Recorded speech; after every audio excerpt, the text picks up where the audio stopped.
Hola, buenos días. Estamos hoy en el mercado de Ermitaña, uno de los 3 mercados de Pamplona. Mercados de Pamplona lo constituyen 3 mercados, este mismo, el de Ermitaña, el mercado de Santo Domingo y el mercado del Ensanche. Este mercado fue inaugurado en 1982 y reformado en 1999 para adaptarlo a las necesidades de la época. Cuenta con 8 puestos de venta. En la actualidad, 6 están en funcionamiento, 1 en alquiler y otro que está siendo reformado. Además, dispone también de una galería comercial, aula de cocina y de un bar. Los puestos de venta son floristería, panadería, pescadería, carnicería, frutería y conservas y encurtidos. Está gestionado por la agrupación de los propios comerciantes, agrupación de interés económico. Ofrece servicio de envío al domicilio y parking gratuito para todos los clientes. Se abona la zona naranja después de hacer la compra. Se organizan actividades como aulas de cocina, días del pincho, ruletas, obsequios gratuitos para los diferentes clientes que realizan la compra. Esta entrevista coloquio que hoy vamos a llevar a cabo con 5 dietistas nutricionistas está enmarcada dentro de la campaña que ha organizado Mercados de Pamplona para fomentar hábitos de alimentación y de vida saludables. Hoy estamos en la tercera de 3 jornadas que se celebra en el mercado de Ermitaña y en la que vamos a hablar sobre la identificación y consecuencias para nuestra salud de unos malos hábitos de alimentación. En los últimos 50 años, los hábitos alimentarios en los países industrializados han cambiado y han empeorado desde el punto de vista nutricional. Según el informe publicado recientemente por la Comisión Heat-Lancet,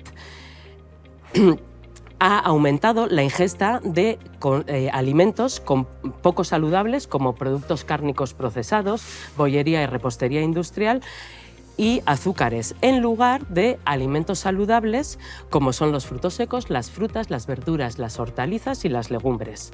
Esto está contribuyendo al aumento de la incidencia de obesidad y de enfermedades no transmisibles relacionadas con la alimentación, incluidas las cardiopatías coronarias, hipercolesterolemias, hipertensión, los accidentes cerebro-cardiovasculares y la diabetes. España es un caso representativo del empeoramiento de los patrones alimentarios. Presenta actualmente tasas notables de sobrepeso y de obesidad, así como una alta prevalencia de enfermedades crónicas asociadas a malos hábitos de alimentación. Según los últimos datos publicados por la Organización de Cooperación para el Desarrollo, la OCDE, el 53% de los adultos en España tiene sobrepeso. La población infantil y juvenil también presenta datos preocupantes y alarmantes, con un 34% de la población comprendida entre los 5 y 19 años con sobrepeso u obesidad y un 40,6% del rango entre los 6 a 9 años con sobrepeso, según el estudio Aladino de 2019. Estos datos son realmente alarmantes. Además, la prevalencia de enfermedades crónicas asociadas al sobrepeso o la obesidad, como enfermedades cardiovasculares, la diabetes tipo 2 y algunas enfermedades oncológicas, es muy elevada, lo que conlleva un coste socioeconómico y un mayor riesgo de mortalidad. Los últimos datos del Ministerio de Sanidad y Consumo indican que las siguientes cifras para la población española: 19% de las personas padecen hipercolesterolemia, 17% de la población española padece hipertensión y el 7% padece diabetes. Los dietistas nutricionistas somos los profesionales sanitarios de referencia para pautar el tratamiento dietético nutricional en estas patologías. Para ello vamos a hablar de todos estos aspectos. Tenemos aquí a 5 dietistas nutricionistas especialistas en nutrición clínica.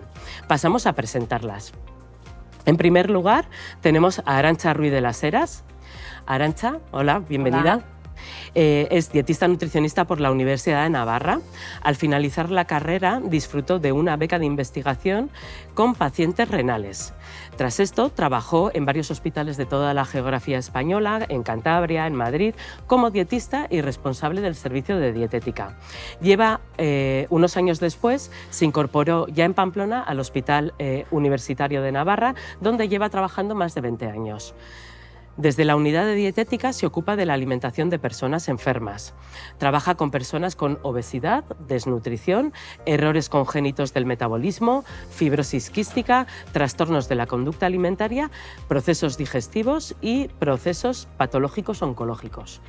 Sobre su faceta docente, ha sido profesora asociada de la Universidad de Navarra durante muchos años, estando al frente de algunas asignaturas y colaborando con diversos másteres, actividad con la que a día de hoy todavía continúa. Realiza también habitualmente charlas como parte de su actividad divulgadora. Asimismo, posee tendencia corporativista, presidiendo durante años el Colegio Oficial de Dietistas Nutricionistas de Navarra. Actualmente es la secretaria de la Sociedad Científica Española de Dietética y Nutrición, además de pertenecer a diversos grupos y comités de trabajo. Bienvenida, Arantxa, y muchas gracias. Gracias. A mi lado también tenemos a María Soto. María, hola, bienvenida. María Soto Célix es también dietista nutricionista, doctora por la Universidad de Valladolid en Investigación y en Ciencias de la Salud, con mención de Doctor Internacional y calificación máxima de sobresaliente cum laude. Ha realizado además el Máster Internacional en Nutrición y Dietética, Máster Oficial de Trastornos de la Conducta Alimentaria y Obesidad, así como la Diplomatura en Diseño y Estadística de Ciencias de la Salud. Presenta un perfil fundamentalmente clínico, habiendo trabajado tanto en el Hospital Universitario como en ambulatorios, en toda España como en la Pontificia Universidad Católica de Chile. También ha trabajado como docente universitaria tanto en el grado de Nutrición Humana y Dietética como en diversos cursos y másteres posgrado. Actualmente trabaja como nutricionista clínica en el Hospital Reina Sofía de Tudela, siendo los trastornos de la conducta alimentaria y la nutrición clínica sus temas de especialización. Gracias. A este lado también tenemos a Ana Carmen Huarte. Ana Carmen también es dietista nutricionista por la Universidad de Navarra. Su formación académica siempre ha estado centrada en la nutrición clínica, realizando todas sus prácticas universitarias en este ámbito. Posteriormente comenzó su andadura en la consulta privada, donde amplió sus conocimientos en enseñanzas alternativas relacionadas con el mundo del masaje, alimentaciones alternativas, nutrición celular, vegetariana, macrobiótica, proteica, disociada, ayuno intermitente y un largo etcétera. A su vez, ha colaborado con empresas de la industria alimentaria, administraciones públicas y como docente en el año 2019. Actualmente trabaja en su consulta y está centrada en el tratamiento dietético de pacientes con sobrepeso u obesidad, pacientes oncológicos, con trastornos de la alimentación y en nutrición deportiva. Gracias, Ana, por estar aquí. Y por último tenemos a María José Lizari. María José es dietista nutricionista también por la Universidad de Navarra, es miembro del Colegio Oficial de Dietistas Nutricionistas de Navarra y posee una sólida formación académica y una amplia experiencia en el campo de la dietética, con un máster en seguridad alimentaria, diversos cursos en APPCC, gestión de calidad, etc. En estos cursos y otros varios cursos de nutrición clínica sobre enfermedad renal, disfagia, desnutrición relacionada con la enfermedad, obesidad. En cuanto a su vida laboral, dispone de experiencia en diversos ámbitos dentro de la nutrición. Ha trabajado en varias empresas de catering y de industria alimentaria, realizando menús para guarderías y geriátricos y llevando el control de higiene y seguridad alimentaria en las mismas. También tiene experiencia en el campo de la nutrición asistencial y clínica. Estuvo 5 años dirigiendo una consulta privada, realizando tanto valoraciones dietéticas y nutricionales como planes dietéticos individualizados y educación nutricional. Todo ello trabajando conjuntamente con una profesional de la psicología. Actualmente trabaja como técnico especialista en dietética en el complejo hospitalario o en el Hospital Universitario de Navarra y forma parte de la unidad de dietética de este hospital, del Hospital Universitario de Navarra, donde tiene la oportunidad de trabajar con un equipo formado por los técnicos y la dietista nutricionista, colaborando con los equipos médicos y asistenciales de las plantas de hospitalización y de las consultas consultas externas especializadas y con el servicio de alimentación responsable del catering del hospital. Bienvenida. Muchas gracias. Y por último yo, Elena Vicente, que ya me he presentado en otras ocasiones, soy la moderadora de estas 3 jornadas organizadas por Mercados de Pamplona y tengo una experiencia de más de 25 años como nutricionista clínica en consulta privada.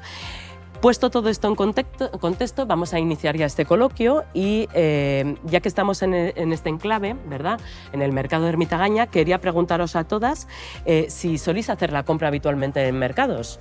No sé quién quiere empezar.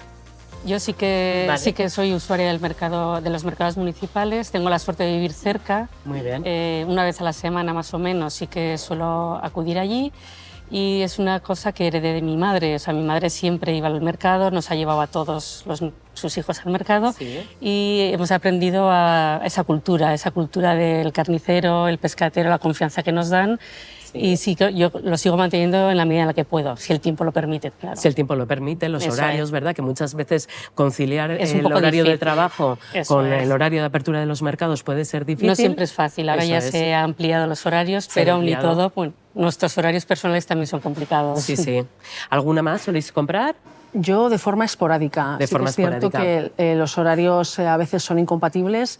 Sí que me gusta cuando puedo escaparme porque el producto fresco especialmente, fruta, verdura, carne, pescado, lo tienes ahí, lo ves, la persona que está te aconseja, te dirige un poco la compra, sí, sí. Los precios a veces son más competitivos, ¿no? Entonces, sí, bueno, me gusta cuando puedo, que no es todo lo que me gustaría, la verdad. ¿Y en tu caso, Ana?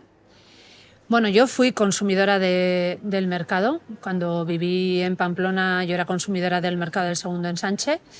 Me gustaba mucho, quizás porque bueno, en mi casa he conocido ese consumo directo al productor que me da tranquilidad, me da fiabilidad, me da ideas a la hora de cocinar. Y luego, bueno, pues dejé de ser consumidora porque vivo fuera de Pamplona, pero soy gran consumidora del producto local. De kilómetro cero. De kilómetro cero. He llevado varios programas de promoción de producto local, producto que estoy muy a favor porque, bueno, vuelvo a insistir un poco en lo que has comentado de ese producto de un valor nutricional elevado, de frescura, de color, de sabor, pues de calidad. Muy bien. ¿Y tú? ¿En tu caso, María? Yo en mi caso vivo en Tudela, con lo tanto los mercados de Pamplona obviamente no. En Tudela hay un gran mercado también que me gustaría visitar más. La verdad que por horarios no puedo ir todo lo que puedo, pero sí que es cierto como dice Ana, que lo importante es intentar consumir siempre el producto local de temporada. Eso y kilómetro cero. Eso es, porque es el más rico en nutrientes y es el mejor, ¿no? Muy bien. Lo bueno que tiene comprar en los mercados es que siempre compramos nosotros el producto fresco y somos nosotros mismos los que lo procesamos, evitando comprar ya un alimento listo para consumir en el momento. ¿Qué es lo que pasa con esos alimentos listos para consumir en el momento? Que siempre están cargados de un montón de sustancias que no son muy recomendables. Lo mejor es comprar el producto fresco. Si queremos hacer una salsa de tomate, pues comprar el tomate, la cebolla, el aceite de oliva y realizar nosotros ese producto antes que comprarlo ya hecho. Lo que pasa que muchas veces la sociedad actual nos lleva a tener que utilizar ese tipo de productos procesados, pero nosotras como dietistas nutricionistas siempre el consejo que damos a las personas es que utilicen productos frescos, si puede ser de kilómetro cero, de cercanía, son los que contienen mayores nutrientes y son los más sostenibles, ¿vale? Y por eso es la recomendación que solemos dar. Bueno, pues hablado de esto, vamos a centrarnos un poquito en lo que es la charla, el coloquio que vamos a establecer hoy. Vamos a hablar de las consecuencias de unos malos hábitos de alimentación para nuestra salud y yo siempre, cuando viene una persona por primera vez a mi consulta, puede venir con la idea de perder peso, le sobran 10, 15, 20 kilos, kilos y la primera idea que esa persona tiene es que quiere quitarse ese peso. Pero cuando profundizamos en la historia dietética y vamos haciendo una valoración nutricional de cuáles son sus hábitos de alimentación, bueno, pues siempre podemos ver que asociados a ese sobrepeso o esa obesidad puede ir conjunto, en la inmensa mayoría de los casos, alguno de los problemas de los que vamos a hablar hoy. La inmensa mayoría de las personas pueden estar tomando ya una medicación como puede ser una estatina para corregir los niveles elevados de colesterol. También puede ser que estén tomando medicación para corregir la hipertensión. Entonces, el sobrepeso o la obesidad es uno de los factores de riesgo para padecer muchas de estas enfermedades de las que vamos a hablar hoy, que son enfermedades no transmisibles y que las generamos muchas veces por unos malos hábitos de alimentación. Entonces, puesto esto en contexto, lo primero que vamos a hablar es de cuáles son estas enfermedades con alta prevalencia, como hemos hablado en la introducción. En principio, Arantxa, me gustaría que nos hablaras un poquito de lo que es el sobrepeso o la obesidad, de una pequeña definición. Pues el sobrepeso y la obesidad están definidos como, ya finalmente, porque ha tardado bastante el llegar a esta definición, como una enfermedad crónica, o sea, es para toda la vida, es multifactorial, es decir, depende de muchos factores, de muchas circunstancias, y además es una enfermedad compleja. No es tan simple como el comer menos, moverte más, ¿vale? Hay muchos otros factores que influyen.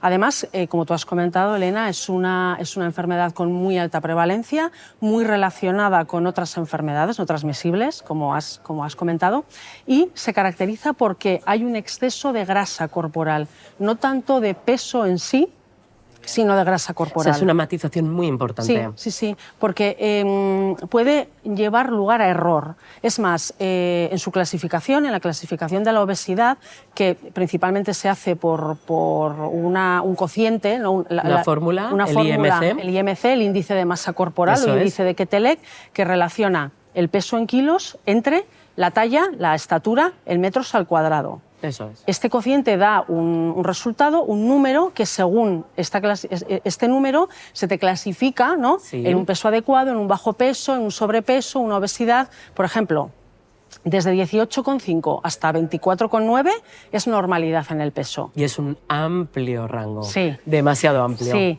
De 25 a 29,9 es sobrepeso. Eso es. De 30 a 35, obesidad tipo 1, de 35 a 39,9, obesidad tipo 2, y luego pasamos a la obesidad mórbida por encima de 40 o a la obesidad extrema por encima de 50. Esta es la clasificación tradicional por parte de la OMS, por parte de la sociedad de referencia en España, que es la Sociedad del Estudio de la Obesidad.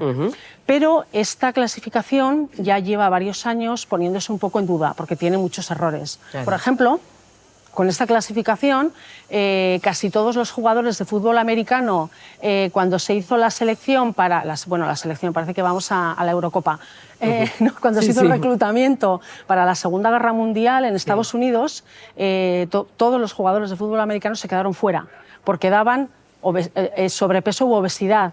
Pero claro, era porque tenían una alta masa muscular, pero claro... Su peso era elevado porque les pesaba mucho el músculo. Eso es. Entonces daban obesidad y se quedaron fuera de ir a filas, ¿no? Entonces es uno de los errores. Ahora se está viendo que es mejor, además del IMC, de este cociente, añadir también una medida más o menos sencilla, pero que da también idea de la grasa corporal y de la distribución de la grasa corporal, dónde tenemos corporalmente esa grasa. ¿Y cuál es esa medida? Es la circunferencia de cintura. Si está en varones por encima de 102 centímetros y en mujeres por encima de 88 centímetros, hay que tener cuidado, porque hay una predisposición a tener la grasa en el abdomen, en la zona de la tripa abdominal, que tiene más riesgos cardiovasculares y de desarrollar otras enfermedades. Vale, entonces a las personas que nos están viendo le podemos decir que inicialmente sí que puede hacer el cálculo del IMC para saber cómo están ellos, coger, incluso se meten en internet y podrían hacer metiendo el peso y la altura, seguro que se puede hallar directamente, ¿vale? Y vemos a ver en qué rango estamos, pero eso no sería definitorio de si esa persona tiene sobrepeso o obesidad. También tendríamos que tomar la medida de la circunferencia de cintura. Eso es. Con más de 88 en mujeres podríamos definir una obesidad abdominal. Eso ¿vale? es. Y más de 102 en hombres podríamos definir también obesidad abdominal. Bueno, muy bien explicado, muchas gracias. Vamos a también hablar un poquito de lo que es la hipertensión, y para esto tenemos a María. Cuéntanos un poquito cómo podríamos definir la hipertensión. Para hablar de la hipertensión, primero quiero definir qué es la tensión arterial, ¿no? Que es la fuerza que el corazón ejerce para que la sangre pase a través de las arterias, llegue a los distintos órganos del cuerpo. Cuando esa presión que tiene que ejercer el corazón está muy alta, es cuando hablamos de hipertensión arterial. Vale. En este caso se miden dos valores, que es la tensión sistólica o la tensión alta y la diastólica o tensión baja, ¿no? La alta es cuando el corazón se está contrayendo y la diastólica o la baja cuando se está relajando. Vale. Hay ocasiones que el corazón tiene que ejercer una fuerza más alta, pues bien porque las paredes, digamos, de las arterias están muy contraídas o hay algo que estrecha ese conducto y hay que hacer más fuerza para que esa sangre pueda pasar. Vale. ¿Cuál es el problema? Que cuando esa presión es alta en un tiempo sostenido, durante mucho tiempo, puede hacer que el corazón se hipertrofie, es decir, que se haga más grande y por lo tanto tenga que trabajar más continuamente. ¿Cuál es el problema de esto? Que puede afectar a otros órganos, puede afectar a los riñones, puede afectar al riñón, puede afectar al corazón, ¿no? Y todo eso aumenta los riesgos cardiovasculares también. Muy bien. El principal problema de la hipertensión arterial es que puede no dar síntomas, ¿no? De hecho, muchas veces se conoce como la enfermedad letal silenciosa, porque cuando aparece la sintomatología, los dolores de cabeza, los mareos, puede ser que ya estén muy dañadas esas paredes de las arterias. Muy bien. ¿Y cuáles serían los niveles que consideramos hipertensión? Normalmente se consideran valores normales 120 de la sistólica o de la alta y 80 de la baja o diastólica. Vale. Se considera hipertensión normalmente a partir de 129 y 85, son los valores que se están empezando a valorar. Hasta hace poco la baja se consideraba normal hasta 89. Hay distintas clasificaciones y están variando un poquito, ¿no? Sí. Pero también hay que tener en cuenta que depende un poco de los factores de riesgo que tenga el paciente para sufrir un evento cardiovascular. Claro. Si el paciente es fumador, la edad del paciente, porque con la edad también se nos van contrayendo más, se pierde la elasticidad de la musculatura y también de las arteriolas. Si es fumador, si bebe alcohol, si es sedentario, si ha tenido previamente algún evento cardiovascular, algún ictus, entonces, bueno. Y en ese caso se valoraría si tiene que llevar un tratamiento, que eso ya es cosa del médico, el médico de familia o el cardiólogo. Médico es siempre el que ve el que ponga el tratamiento pero farmacológico, ¿no? Vale, luego hablaremos un poquito del tratamiento dietético. Muy bien, vamos a hablar también de lo que son las enfermedades cardiovasculares, pues ese colesterol alto, esos triglicéridos altos que nos traen de cabeza a muchas personas, ¿verdad? Cuéntanos un poquito, Ana. Bueno, yo presentaría a los dos protagonistas, ¿no? Principales, que es ese colesterol y esos triglicéridos. Son dos tipos de grasa que puede generar nuestro cuerpo o que puede llegar a nuestro cuerpo por medio del consumo de alimentos.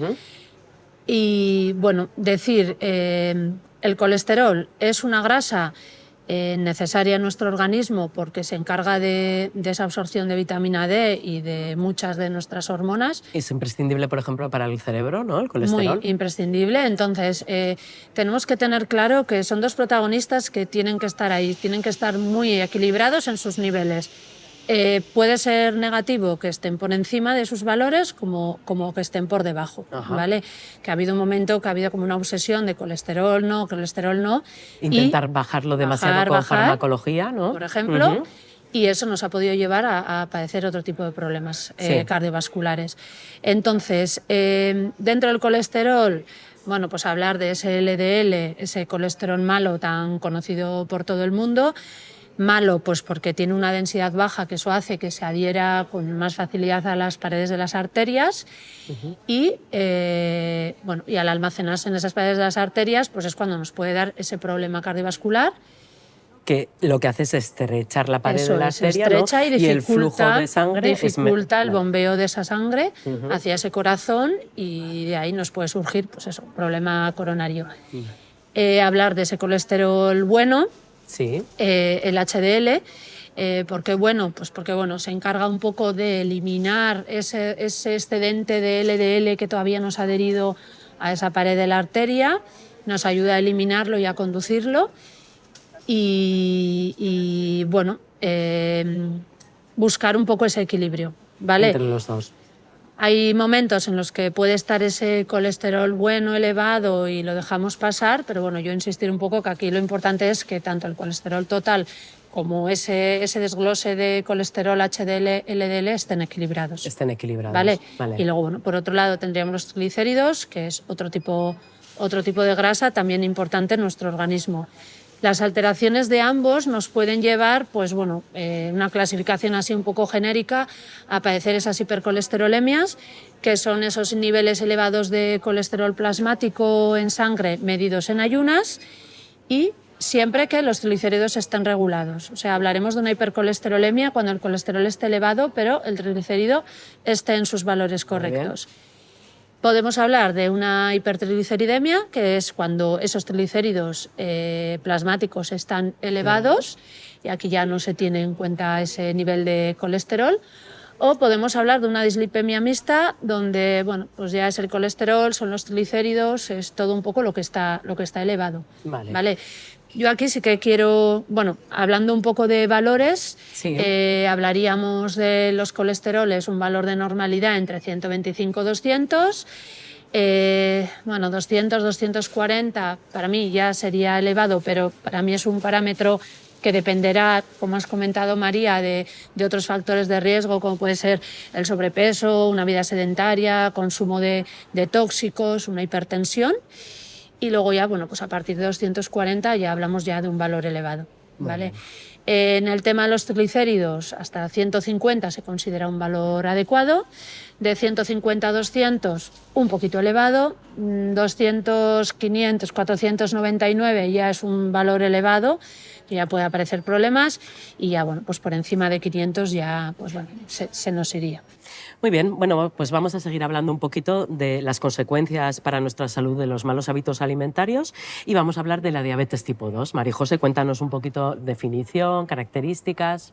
Muy bien, yo voy a hablar de la diabetes tipo 2. Hay dos tipos de diabetes, nos vamos a centrar en la tipo 2, que es la que más relacionada está con los hábitos y con la ingesta de alimentos. La diabetes tipo 2 se caracteriza por presentar unas hiperglucemias en sangre mantenidas en el tiempo. Es un desajuste de los niveles de glucosa en sangre. La glucosa es lo que coloquialmente se llama azúcar en sangre. Sí. Tiene unos valores máximos y mínimos entre los cuales debemos mantenernos. Vale.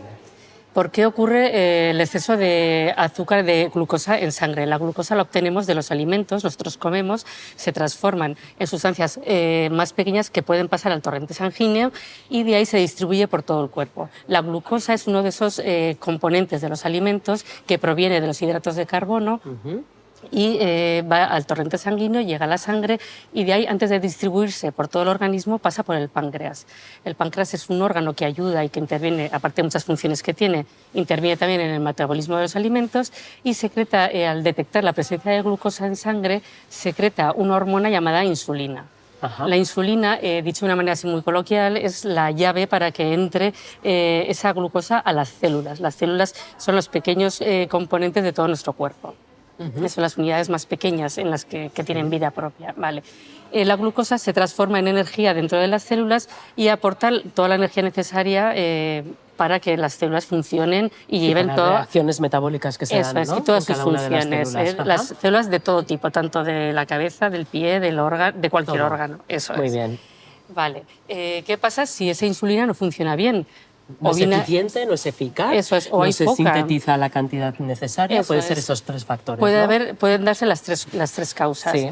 ¿Qué pasa? Se acumula esta glucosa en sangre. Ajá. La glucosa en sangre, nuestro organismo la interpreta como algo tóxico. Aunque es una cosa necesaria, como el colesterol también, el cuerpo la interpreta como algo tóxico que debe eliminar, hasta llegar al valor máximo permitido. Vale. ¿Cómo la elimina? Se activan los mecanismos de eliminación y cuando empiezan esos mecanismos a actuar es cuando empiezan los primeros síntomas de alarma, los primeros signos. La diabetes es una enfermedad crónica que no avisa.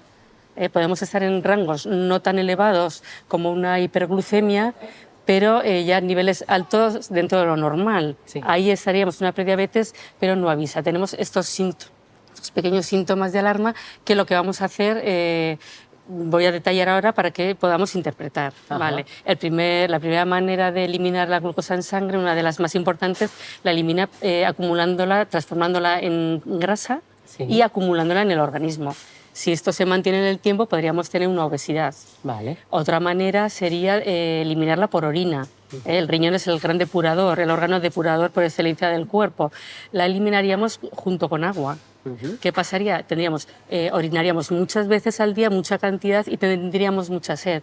Esos son ya los 3 primeros síntomas. La sed, una diuresis elevada, ¿vale? Eso es. Y aumento de grasa a nivel corporal. Eso es.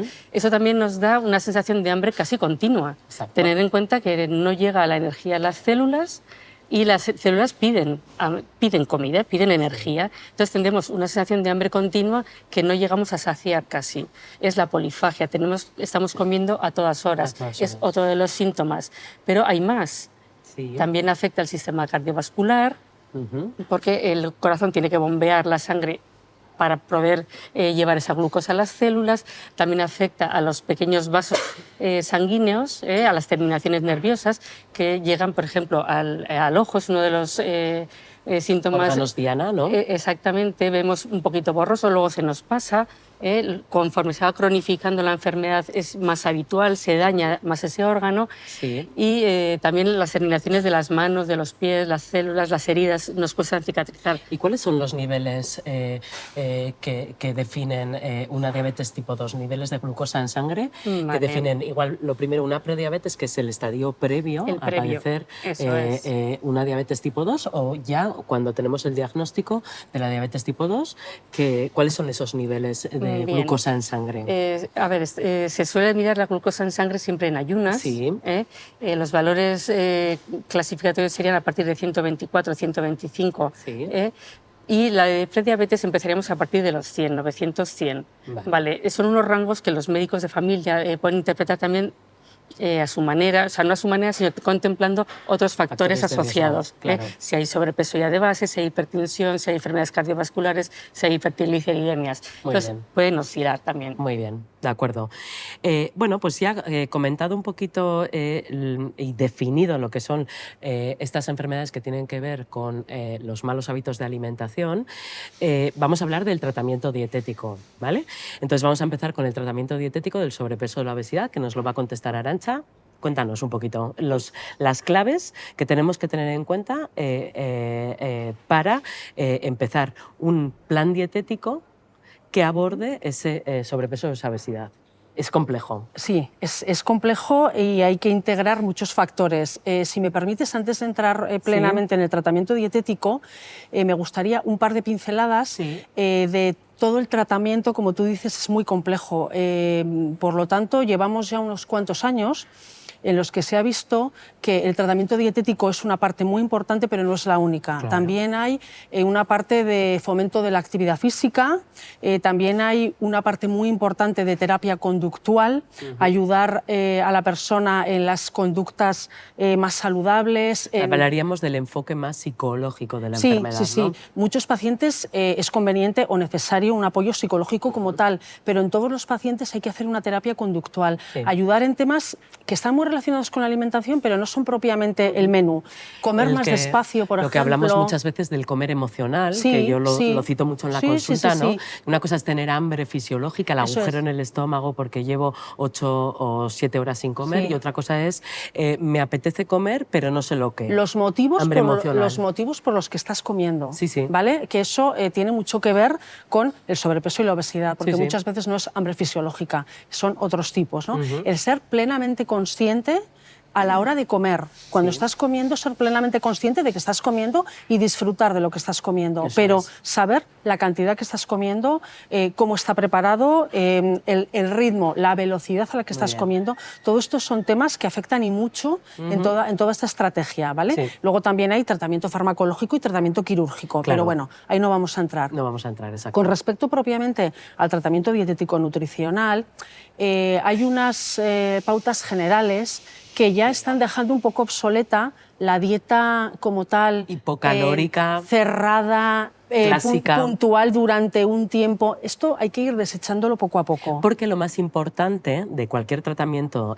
dietético que ponemos a una persona que acude a nuestras consultas siempre es la adherencia al tratamiento. Sí, y muchas veces esas dietas tan cerradas se pueden llevar un cierto tiempo, pero a partir de las 4 semanas aproximadamente la persona no puede seguir con esa adherencia, lo deja y aparece el efecto rebote. Eso es. Que muchas veces se dice, no, es que yo estoy a dieta, bajo 10 kilos y lo recupero en cuanto lo dejo. Claro, el problema es que no hemos adquirido unos hábitos de alimentación acordes a poder mantenerlos durante todo el tiempo para evitar la ganancia de peso. Es que el tratamiento de la obesidad, hemos hablado de que es una enfermedad crónica. No se soluciona en 4 semanas de dieta restringida en calorías. Eso es. En cuanto lo dejemos, recuperamos. El tratamiento va más allá. Va por hacer un cambio de estilo de vida, de hábitos de vida, aprender a comer mejor. Pero además aprender a comer mejor en familia, comiendo lo mismo que el resto de tu familia, con alimentos conocidos, no recetas extrañas que no me sean comunes, que no me sean fáciles. Voy a poder seguir. Eso es, ¿vale? Y luego sí que hay unas pautas generales. Claro. Tomar más alimentos de origen vegetal, más fruta, más verdura, que son muy ricos en nutrientes y además aportan mucho nivel de saciedad. Llenan mucho, aportando mucha fibra, pocas calorías y mucha agua. Tienen fibra y agua, ¿vale? Que son 2 elementos claves. Hidratos de carbono, que también son necesarios en la alimentación, mejor integrales también, porque aportan más fibra, porque retrasan esa absorción del azúcar de la que María José hablaba. Tienen muchos beneficios. Alimentos proteicos propiamente, carne, pescado, huevos, también legumbres que también aportan muchas proteínas, también frutos secos, incluirlos en la dieta de forma moderada, ¿vale? Dando más prioridad quizá a estas proteínas de origen vegetal que a veces se han dejado un poco, ¿no? Aparte. Y evitando, en la medida de lo posible, porque como es aprender a comer mejor, no vamos a hablar de prohibiciones. A veces cuando hablamos de prohibiciones nos entran más ganas de hacerlo, ¿no? Entonces, bueno, de manera ocasional, muy ocasionalmente, pero bueno, esos alimentos igual procesados, que no es lo más adecuado para nuestra alimentación, ese exceso de consumo que hay ahora mismo entre determinados grupos de jóvenes, de adolescentes, de bebidas refrescantes, energéticas, carbonatadas, de mucha bollería, en vez de, no sé, otro tipo de, por ejemplo, de meriendas, de almuerzos más tradicionales, más que son alimentos que tienen una gran densidad energética, pero una baja densidad nutricional. Lo que llamamos calorías vacías. Exacto, nos llenan y nos sacian, pero no nos nutren. Eso es, aportan Eso es lo que hay que intentar dejar un poquito de lado.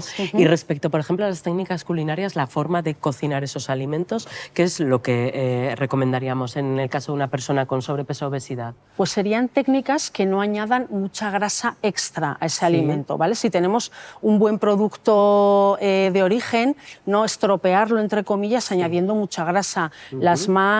Las que mejor o más fácilmente se pueden utilizar, la plancha, el horno, el hervido, también se puede utilizar ahora la freidora de aire, el microondas, ¿vale? Son las que más hay que fomentar. Y la recomendación que daríamos también siempre cocinado con aceite de oliva virgen extra, ¿no? En la medida de lo posible. En la medida de lo posible. Aceite de oliva virgen, eso es, extra virgen. ¿Algo más? Pues bueno, que hay muchos factores a tener en cuenta, que la actividad física también importa mucho, combinar lo que es el ejercicio aeróbico menos fuerte y mantenido con el ejercicio de fuerza, que nos ayuda, además de a perder peso o a mantenerlo en el caso de que lo hayamos perdido, a mantener la masa muscular, importante en este balance de masa grasa, masa muscular, ¿vale? Que la masa grasa baje y la masa muscular la mantengamos. Y luego, bueno, pues tener en cuenta pues eso, que la alimentación es un todo, ¿de acuerdo? Que hay que disfrutarla, no solo padecerla, pero que tiene que ser trabajar el estilo de vida en familia. Muy bien. Muy bien, muy interesante. Muy bien, pasamos a hablar un poquito del tratamiento dietético de la hipertensión. Cuéntanos, María. Lo más importante en este caso es disminuir el consumo de sal. Intentar no tener siempre a mano el típico salero, ¿no? Con el que muchas veces hacemos el gesto en cualquier sitio de salar todo sin haberlo probado siquiera. Entonces yo creo que el primer paso es intentar ir disminuyendo, porque estos cambios, como en todos, al final tienen que ser paulatinos, nunca drásticos, ¿no? Porque nos tenemos que acostumbrar a ellos y poderlos mantener en el tiempo. Ir disminuyendo poquito a poquito el consumo o la utilización de sal en el cocinado, de forma que nuestro umbral para detectar sal vaya también bajando. Se puede cocinar con especias, ¿no? Que también enriquecen mucho los platos y les dan otros sabores muy ricos. Hierbas aromáticas también, ¿no? Claro, hierbas aromáticas.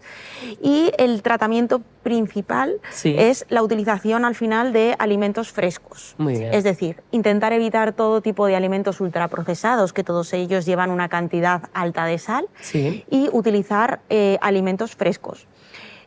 Los alimentos altos en calcio, en magnesio, en potasio nos ayudan también a disminuir esos valores de tensión elevada. ¿Qué alimentos son altos en esto? Sobre todo las frutas y las verduras. Muy bien. La llamada dieta DASH, que igual muchos la habéis oído, lo que se basa simplemente es en utilizar una alta cantidad de alimentos vegetales, como las verduras, las hortalizas, las frutas, las legumbres, las proteínas de origen animal que sean magras, basadas fundamentalmente en la carne, pues en el pollo, en el pavo, en el pescado. Y también de frutos secos. Frutos secos siempre tienen que ser naturales. Naturales, sin sal añadida. Claro. Muy bien. Ese sería el tratamiento fundamental. Muy bien. En este caso también se recomienda, bueno, como en todas patologías, ¿no? Evitar el consumo de alcohol. Muy bien. Si es fumador, intentar ir dejándolo, porque el tabaco también nos influye en esa tensión elevada que nos dificulta todo. Y, por supuesto, fomentar la actividad física. Muy bien. Siempre yo recomiendo que no es apuntarte al gimnasio y empezar de repente un cambio radical, ¿no? Pero poquito a poco ir mejorando los hábitos, ir moviéndonos más, ir haciendo ejercicios de fuerza, que es la gran olvidada, ¿no? Y los ejercicios de fuerza al final nos ayudan a que esas paredes de las arteriolas estén un poquito más flexibles. Eso es. Con lo tanto, la fuerza que tenga que ejercer el corazón sea menor. Y yo entiendo además que la vida que llevamos hoy en día es muy difícil, ¿no? Decir, tener alimentos vegetales listos, frescos, preparados, entonces es muy fácil tirar de estos alimentos ya preparados. Entonces lo que podemos hacer es tenerlo un poquito planificado, ¿no? La clave es la planificación. Eso es. Y podemos utilizar pequeños trucos como comprar, no sé, los pimientos, la cebolla, tenerles ya troceados y congelarlos. Por ejemplo. De tal manera que es mucho más fácil luego poder utilizarlo a la hora de cocinar. Para hacer un sofrito, ¿no? Para hacer un una guarnición vegetal. O incluso para hacer una ensalada, tenerlo ya que se descongela mientras preparas el resto de hortalizas o de elementos a utilizar. Muy bien. Perfecto, un buen truco. Muy bien, vamos a pasar a hablar también del tratamiento del colesterol alto y de los triglicéridos altos, que, bueno, ya hemos dicho antes, la prevalencia en la población española es del 17%. La prevalencia de personas que tienen ya el diagnóstico de un colesterol alto, por lo tanto toman generalmente estatinas, ¿no? Y unos triglicéridos altos. Cuéntanos, Ana. Bueno, no voy a repetirme porque varios de los consejos que ya han dado se podrían aplicar tranquilamente en este caso. Sí que antes de hablar ya de consejos dietéticos, a mí me gustaría volver a insistir una vez más en esa dieta personalizada porque, bueno, he comentado que el colesterol sí viene de esa parte de esa ingesta alimentaria, pero también nuestro cuerpo lo está produciendo. Puede ser colesterol endógeno o exógeno. Eso es, tenemos que tener en cuenta ese colesterol genético, un poco esa tendencia. Entonces, bueno, antes de las pautas habría que hacer un poco un estudio general de ese paciente, ¿vale? Volver a insistir y volver a plantear una dieta como muy personalizada. Muy bien. Aquí destacar, pues bueno, lo que tendríamos que ir a atacar en cierta manera es ese consumo de grasas saturadas, ese consumo de grasas trans, que bueno, pues todos ya sabemos dónde están, pues en esos alimentos, en esa bollería industrial, en esos alimentos grasos, en esos quesos curados. Bueno, y volveríamos otra vez un poco a lo que ya han comentado mis dos compañeras, a intentar llevar una alimentación con un aporte mayor de verduras, frutas, hortalizas, que ese aporte de fibra que nos va a dar nos va a ayudar a que la eliminación de esas grasas pues bueno, pues sea más fácil. ahí hablaríamos un poco de ese aporte de vitaminas, minerales, fibra.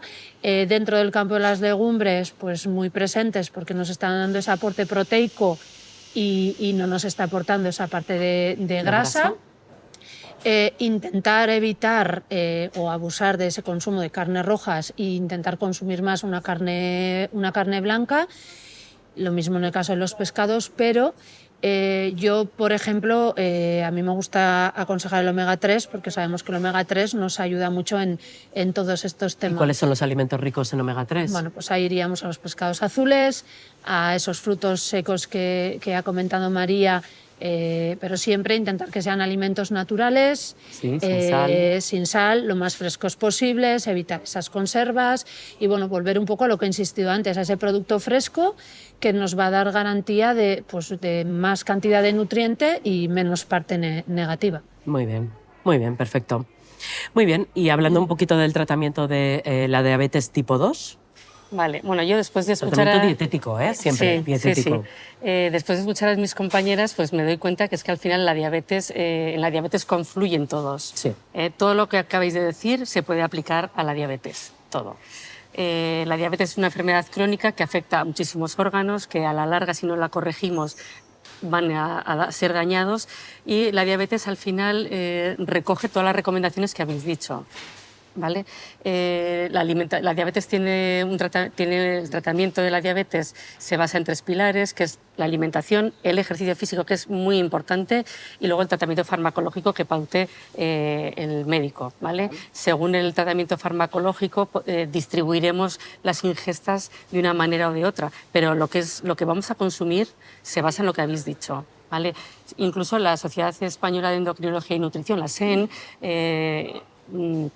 hizo un documento en el que avalaba 4 dietas, 4 modos de alimentarse válidos para la diabetes. Uno es la dieta mediterránea, que ya la hemos comentado, que es la que ha explicado Arantxa, el patrón mediterráneo.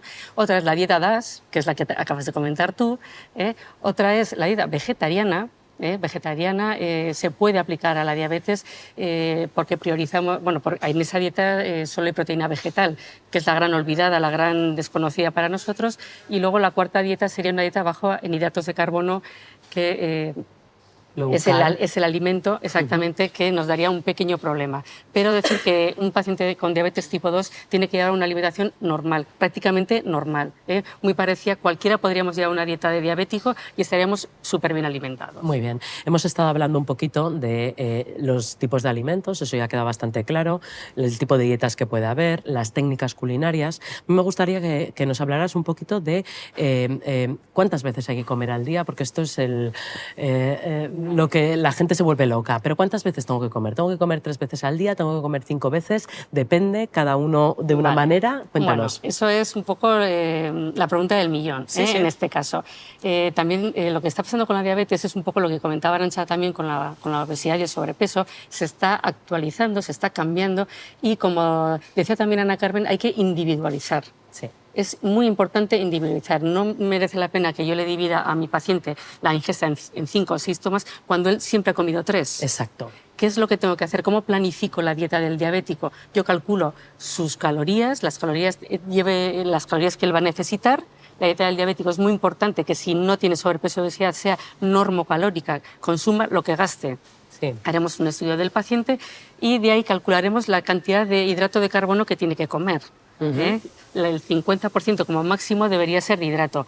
Antes eran más permisivos. Hemos ido bajando poco a poco la cantidad de hidrato que aconsejamos. Sí. ¿Vale? Esa cantidad la dividimos. O sea, el hidrato de carbono, lo entendemos para que nos entienda la gente, son los alimentos que nos aportan hidratos de carbono.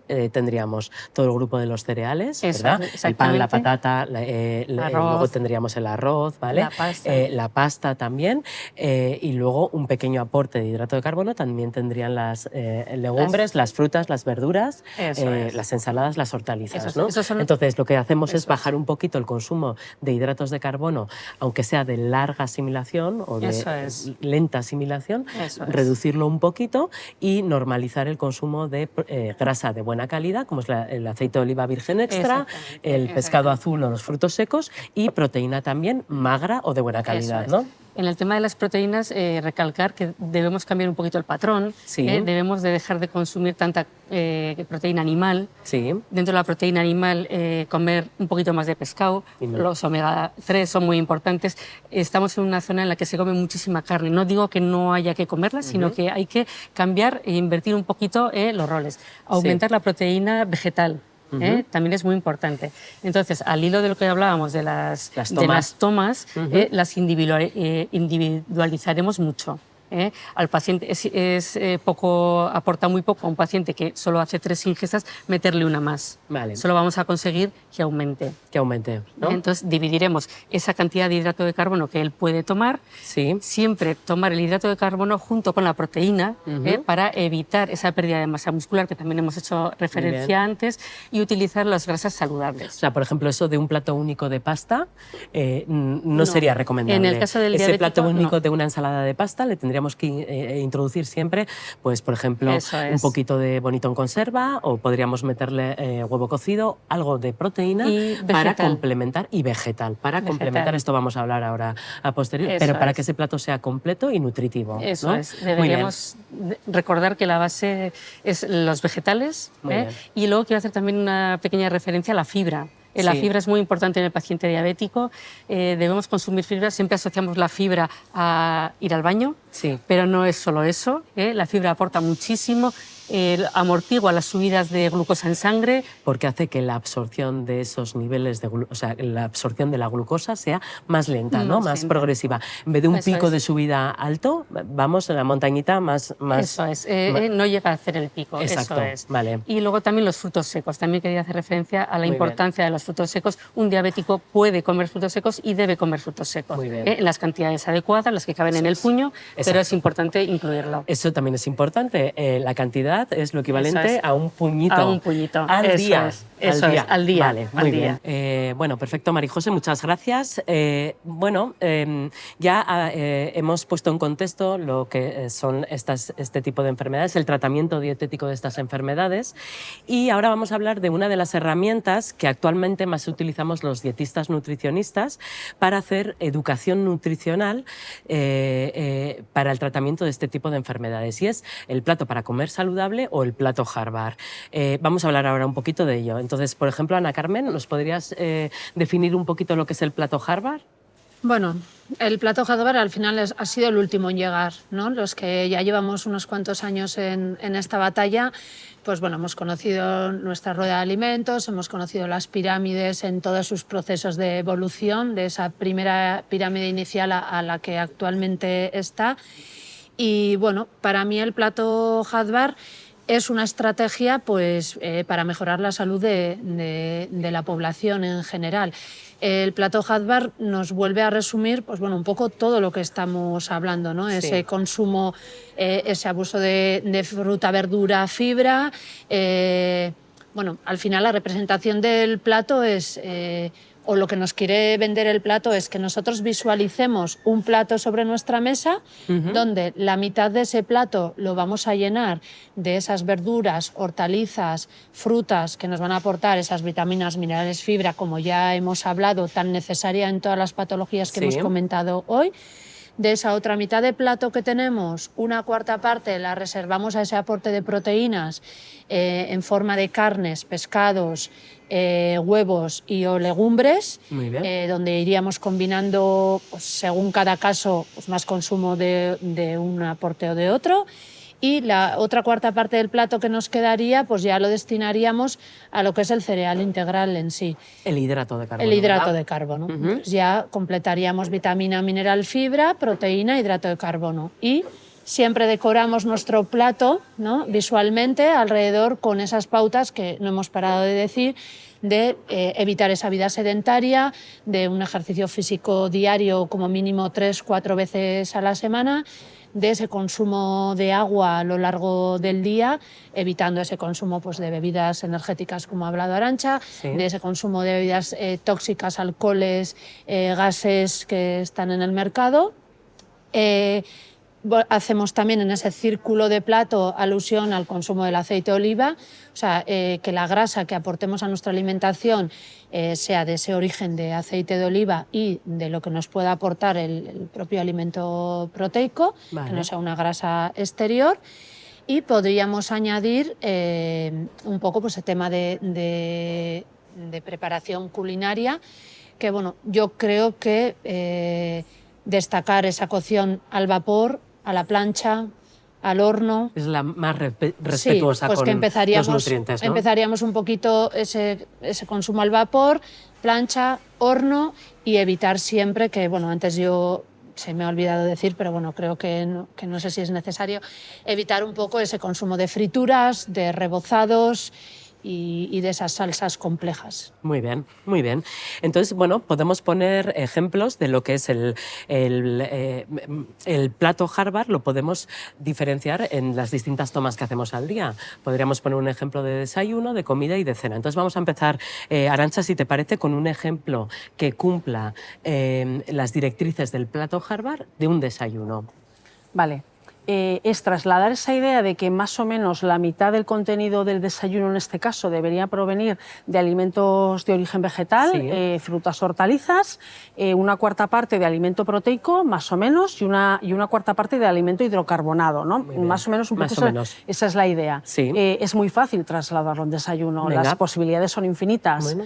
Por ejemplo, que no siempre tiene que ser el mismo desayuno, ¿verdad? Que hay mil opciones. No. O sea, por ejemplo, un vaso de leche con o sin café, una tostada de pan integral, porque los hidratos de carbono preferentemente integrales, sí, acompañada de esa grasa saludable, aceite de oliva virgen extra, sí, con tomate natural, que sí, ahí ya estamos metiendo la hortaliza. Sí. Podríamos meter el aguacate, a mí me gusta más el tomate natural porque es más de aquí, ¿sabes? El aguacate, parece que ya no hay vida más allá del aguacate, pero hay, ¿vale? Pero tomate aporta también una grasa saludable. Sí, pero en este caso estamos aportando la grasa con el aceite, sí, ¿vale?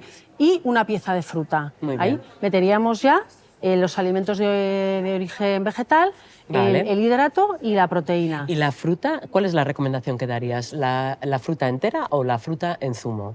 La recomendación, por supuesto, fruta entera, siempre que sea posible, y siempre que sea posible con la piel. Vale. Aumento de fibra, aumento de vitaminas y minerales de propio contenido de la fruta.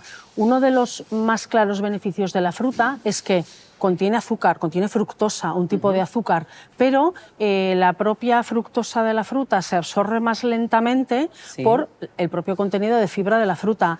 Al final, en un zumo, aunque sea natural, un zumo de naranja natural, casi es una solución de agua con el azúcar, de la fruta. Vale. ¿Vale? Entonces, mucho más saludable la fruta entera y, si es posible, con piel. Muy bien, perfecto. Bueno, vamos a poner, María, un ejemplo de una comida cumpliendo el plato Harvard.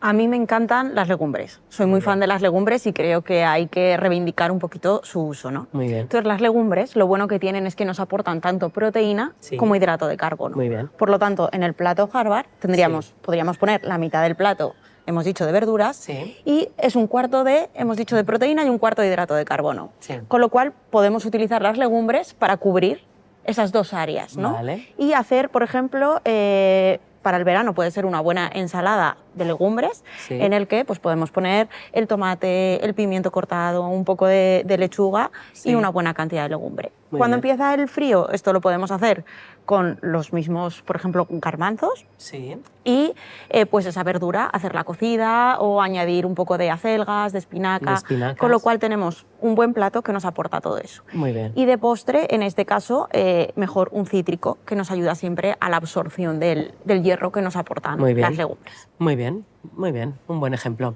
Bien, y poniendo también en contexto una cena, cumpliendo el plato Harvard, María José. Vale. Bueno, la cena es muy fácil, es muy gráfica. O sea, cuando hablamos de la mitad del plato que sea vegetal, en la cena muchas cenamos ensalada, sí, ¿no? Pero habría que hacer una ensalada bien hecha, una ensalada en la que la mitad sea solo vegetal, que puede ser lechuga, tomate, pepino, todos los vegetales que se nos ocurran. Sí. Y la otra parte del plato la dividiríamos en dos, la parte proteica, que sería carne, pescado o huevo, y la otra parte sería el cereal, que no tiene por qué ser siempre pan. si no queremos cenar pan por el motivo que queramos, puede ser cualquier otro cereal. Incluso podríamos poner quinoa, podríamos poner... la patata cocida, por ejemplo. Una patata cocida, un poquito de pasta integral. Sí. Muy importante ese cuarto de proteína. No nos lo saltemos nunca en la cena. Exacto. Es importante que comamos algo de proteína, ya sea vegetal o animal, puede ser un trocito de pollo o puede ser un trocito de seitán de tofu, lo que queramos, pero no olvidarlos nunca, sobre todo las personas mayores, por el tema de la pérdida de masa muscular. A la noche regeneramos nuestras células y no queremos perder masa muscular. Queremos mantener nuestras enfermedades a raya, todo lo que hemos comentado hoy, pero sí que quería dar esta pequeña pincelada que considero que es importante y cada vez la vemos más. Cada vez el riesgo de sarcopenia. El riesgo de pérdida de masa muscular, sobre todo en las personas mayores. Muy bien. Bueno, pues ya puesto todo sobre la mesa, vamos a hacer un breve resumen de lo que hemos hablado hoy. Estamos aquí en el mercado de Ermita-Gaña, hemos estado hablando sobre las consecuencias que tiene para nuestra salud llevar unos malos hábitos de alimentación. Hemos hablado de lo que es la diabetes tipo 2, hipercolesterolemias o enfermedades cardiovasculares, ¿vale? Hemos hablado también de la hipertensión y sobre todo también del sobrepeso y de la obesidad. Hemos puesto en contexto lo que son estas enfermedades y hemos hablado sobre el tratamiento dietético. Espero que haya sido de vuestro agrado. Un saludo y hasta la próxima.